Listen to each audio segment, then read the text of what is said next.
और numerical integration में आज हम देखने वाले हैं वेडल्स रूल क्या होता है। तो हमने ट्रेपेज़ॉइडल और सिम्पसन 1/3 सिम्पसन 3/8 रूल हम ऑलरेडी देख चुके हैं। आज हम देखेंगे कि वेडल्स रूल क्या होता है। तो वेडल्स रूल में सबसे पहले ये देखा जाए कि नंबर ऑफ़ पार्टीशन कितने चाहिए होते हैं। ठीक है, तो अगर एक रिकॉल करें तो जब हमने देखा था ट्रेपेज़ॉइडल के लिए तो हमने कहा था इसमें नंबर ऑफ़ पार्टीशन आप कितने भी कर सकते हैं। ठीक है, तो जो हमारा एक्चुअल फार्मूला होता था कोट्स फार्मूला उसमें हम n=1 पुट करते थे। फिर हमने कहा था सिम्पसन 1/3 के लिए n=2 होना चाहिए। ठीक है, ये ट्रेपेज़ॉइडल रूल हो गया, ये सिम्पसन्स 1/3 रूल हो गया था। देन हमने n=3 कहा था सिम्पसन्स 3/8 रूल के लिए, यानी कि नंबर ऑफ़ पार्टीशन जो भी करिए वो 3 का मल्टीपल होना चाहिए। अब बात करते हैं वेडल्स रूल की। तो वेडल्स रूल में जो भी नंबर ऑफ़ पार्टीशंस होंगे वो n=6 के, यानी कि 6 के मल्टीपल होंगे आपके वेडल्स रूल में। ठीक है, यानी आप 6 करिए, 12 करिए, 18 करिए, तो इतने नंबर ऑफ़ पार्टीशन आपके वेडल्स रूल में होने चाहिए। और ये हो गया आपके पास नंबर ऑफ़ पार्टीशन। नेक्स्ट बात करते हैं कि पोलिनोमियल क्या होती है। जो अप्रॉक्सीमेटिंग पोलिनोमियल होती है वेडल्स रूल के लिए वो होती है 6 डिग्री की पोलिनोमियल। यानी कि अगर आपने ये ले लिया है ax⁻6 plus bx⁻5 plus cx⁻4 plus dx⁻3 e² f(x) plus g, तो ये एक 6 डिग्री की पोलिनोमियल है जो कि इसका अप्रॉक्सीमेटिंग कर्व बनाती है। अब फाइनली बात कर लेते हैं फार्मूला की।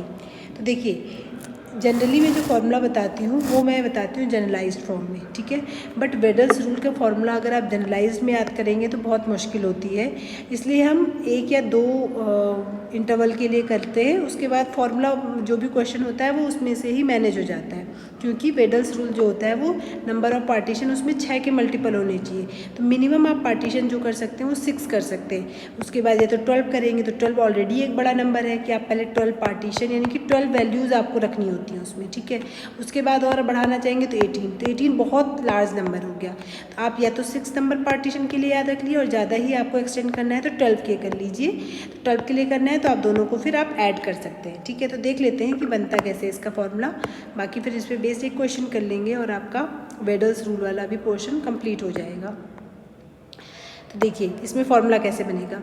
n=6 रखना होता है, यानी कि अगर जो भी आपका पहला नंबर है a और जो लास्ट वाला है यानी कि x0 प्लस 6s तक जाएगा पार्टीशन। ठीक है, और अंदर जो भी आपने फंक्शन ले लिया है f(x) dx। ओके, तो ये किसके बराबर होगा। अगर आप इसमें देखेंगे तो आपका एक x0 आएगा, एक x1 हो जाएगा, x2 हो जाएगा, x3 हो जाएगा, x4 हो जाएगा, x5 हो जाएगा और x6 हो जाएगा। इस पर जो वैल्यू होगी y0, y1, y2, y3, y4, y5 और y6 हो जाएगी। ठीक है, अब फॉर्मूला देखिए, फॉर्मूला क्या होगा। इसमें बाहर से आता है 3h/10।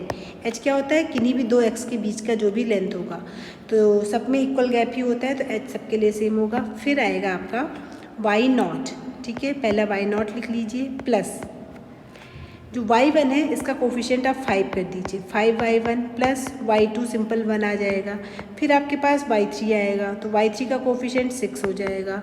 फिर आपका y4 प्लेन आ जाएगा। ठीक है, फिर आपका y5 लिखिए तो उसमें फिर से y5 से गुणा कर दीजिए और लास्ट बचा आपका y6, तो y6 एज इट इज़ आ जाएगा।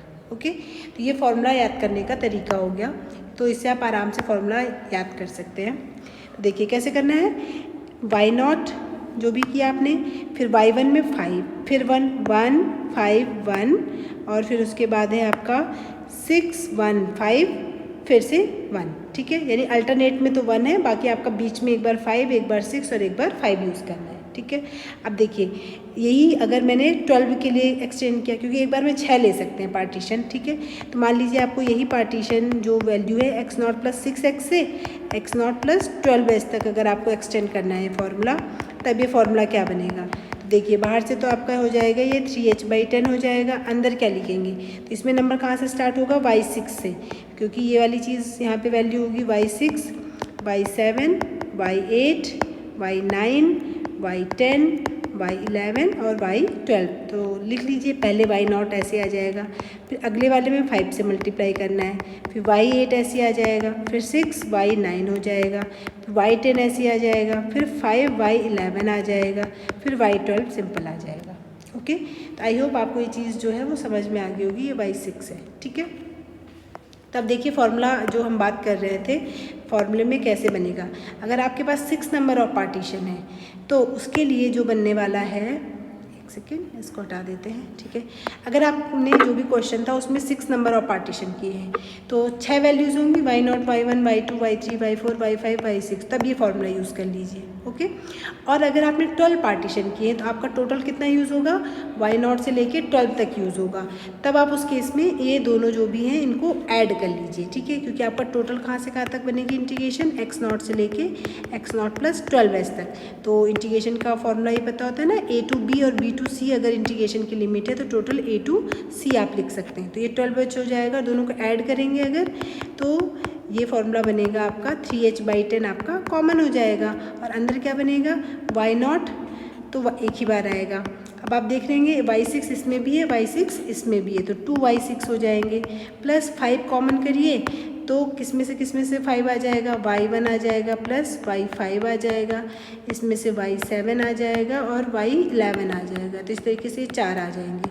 फिर आप क्या करिए, 6 कॉमन कर लीजिए, 6 कॉमन होगा आपका इसमें से y3 से और इसमें से कॉमन हो जाएगा y9 से। बाकी जो भी बच रहे हैं वो आपका अकेले हो जाएंगे, जैसे कि इसमें से y2, y4 ऐड कर लीजिए, y2 + y4, इसमें से आ जाएगा y8 + y10, तो इस तरीके से। और एक लास्ट में आएगा आपका y12, ठीक है।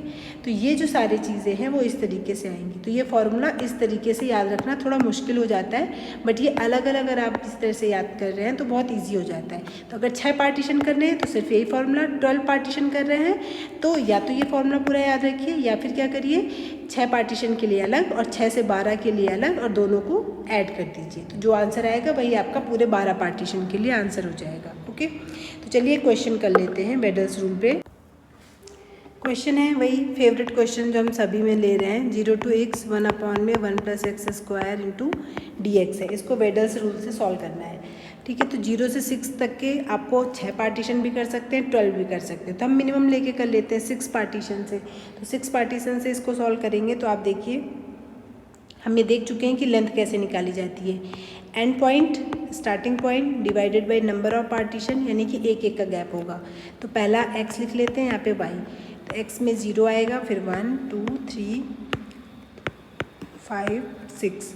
इस पे वैल्यू की बात करें तो जब आपका फंक्शन आपको ऑलरेडी पता है 1/1 + x², तो 0 लगाएंगे तो वैल्यू आएगी 1, 1 लगाएंगे तो 0.5, 2 लगाएंगे तो 0.2, 3 लगाएंगे तो 0.1, 4 लगाएंगे तो 0.059, 5 लगाने पे 0.03, 8 और इसी में अगर आप 6 रखते हैं तो 1/37 बनेगा, जिसकी वैल्यू होती है 0.027। तो ये y की वैल्यू हो गई। इसको y0 ले लीजिए, इसको y1, इसको y2, y3, y4, y5, y6, ठीक है। या फिर कई बार अगर y = fx आप ले रहे हैं तो आपको पता है इसको हम लिख सकते हैं fx0, ये हो जाएगा आपका fx1, इसको आप लिख सकते हैं fx2, ये हो जाएगा आपका fx3, ये हो जाएगा आपका fx4, देन fx5 और लास्ट में इसको आप fx6 लिख सकते हैं। तो जो भी सिंबल आपको सुटेबल लगे उसके अकॉर्डिंग आप आगे सॉल्व कर सकते हैं। तो बेडल्स रूल से सॉल्व करना है तो 6 पार्टीशन होने चाहिए, तो 6 पार्टीशन हमने कर दिए। इसके बाद बात कर लेते हैं फॉर्मूला की। तो फॉर्मूला हो जाएगा 0 to 6 1/1 + x² × dx। 3/10 आता है, फिर आता है इंटू h की वैल्यू कितनी आ गई यहाँ पे 1।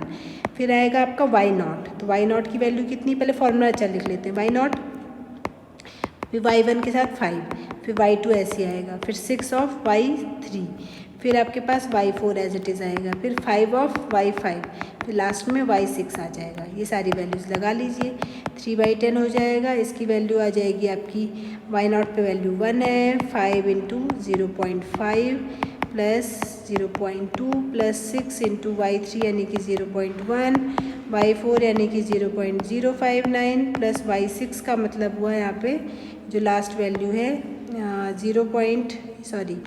ये y0 हो गया, y1 हो गया, y2 हो गया, y3 की वैल्यू 0.1 हो गई, y4 की वैल्यू हो गई आपकी 0.059, y5 की वैल्यू हो गई 5 × 0.038, फिर लास्ट वाला टर्म बचता है y6 जो कि है 0.027। इस सब को सॉल्व करिए, सॉल्व करने के बाद फाइनल जो आंसर आएगा वो होगा 1.3809। तो ये इसका आंसर हो जाएगा। इस तरीके से हम वेडल रूल को इम्प्लीमेंट कर लेते हैं। ठीक है, तो अगर हम ये जो चारों फॉर्मूले थे बस यही करने थे, जो मैंने स्टार्टिंग में भी आपको बताया था कि आपको क्या करना है। आपको एक तो न्यूटन कॉट्स फार्मूला पढ़ना था, ठीक है, न्यूटन कॉट्स फार्मूला पढ़ लिया आपने। फिर आपको और पढ़ना है कि जो एक गॉसियन क्वाड्रेचर फार्मूला देखना है, ठीक है, तो ये वाला भी देखना बाकी है। एक हमको जो ये फार्मूला है न्यूटन कॉट्स फार्मूला, ये भी हमको देखना है। अभी तक हमने पढ़ा है जनरल क्वाड्रेचर फार्मूला, और उसमें हमने ये 4 चीज़ें देखी थी। एक हमने देखा है ट्रेपेजॉइडल, सिम्पसन 1/3, सिम्पसन 3/8 और फाइनली हमने वेडल्स भी देख लिया। तो ये आपका कंप्लीट हो गया है। न्यूटन कॉट्स और गॉसियन में थोड़ा थोड़ा एक एक फार्मूला ही हैं, तो ये हम नेक्स्ट वीडियो में देखेंगे। फिलहाल अगर आपको रिकॉल करना है तो आप रिकॉल कर सकते हैं कि ट्रेपेजॉइडल का फार्मूला, अगर आपको पूछा जाए ट्रेपेजॉइडल का फार्मूला क्या होता है, तो x0 से लेके या a to b fx dx अगर आप सॉल्व करते हैं तो इसकी फार्मूला क्या होता है, h/2 आपका हो जाता है y0 plus y1 plus twice of बीच के जितने भी नंबर बच रहे हैं yn-1 तक। ये हो गया ट्रेपेजॉइडल का। अगर आप सिम्पसन की बात करें तो सिम्पसन 1/3 में बाहर से 1/3 आ जाता है, फिर पहला पॉइंट और लास्ट पॉइंट एक साथ, फिर 2 का मल्टीपल आता है जिसमें भी आपके 2 के सफिक्स है, इवन सफिक्स है, मतलब y2 plus y4 plus dot dot dot yn-2, और बाकी जो बचते हैं उनके साथ 4 का मल्टीपल आता है, y1 y3 dot dot dot yn-1। और ये हो गया सिम्पसन 1/3। 8th वाले की बात करें तो ये हो जाएगा आपका 8th में 3h/8, 3/8 फार्मूला में 3h/8 आता है। फिर ये हो जाएगा आपका y0 प्लस yn फर्स्ट और लास्ट, फिर बीच में जो 3 के मल्टीपल होते हैं उनमें 2 से मल्टीप्लाई कर देते हैं, डॉट डॉट डॉट yn-3। और बाकी जितने भी होते हैं बीच के जितने भी पोर्शन बच रहे हैं उनके साथ जो मल्टीपल 3 के y1 plus y2 plus y4 plus dot dot dot dot जो भी बच रहा है उसके अलावा। तो इस तरीके से हमने बाकी फार्मूले भी हमने रिकॉल कर लिए हैं। अब नेक्स्ट वीडियो में हम फिर ये न्यूटन कॉट्स फार्मूला और गॉसियन क्वाड्रेचर फार्मूले के बारे में देखेंगे।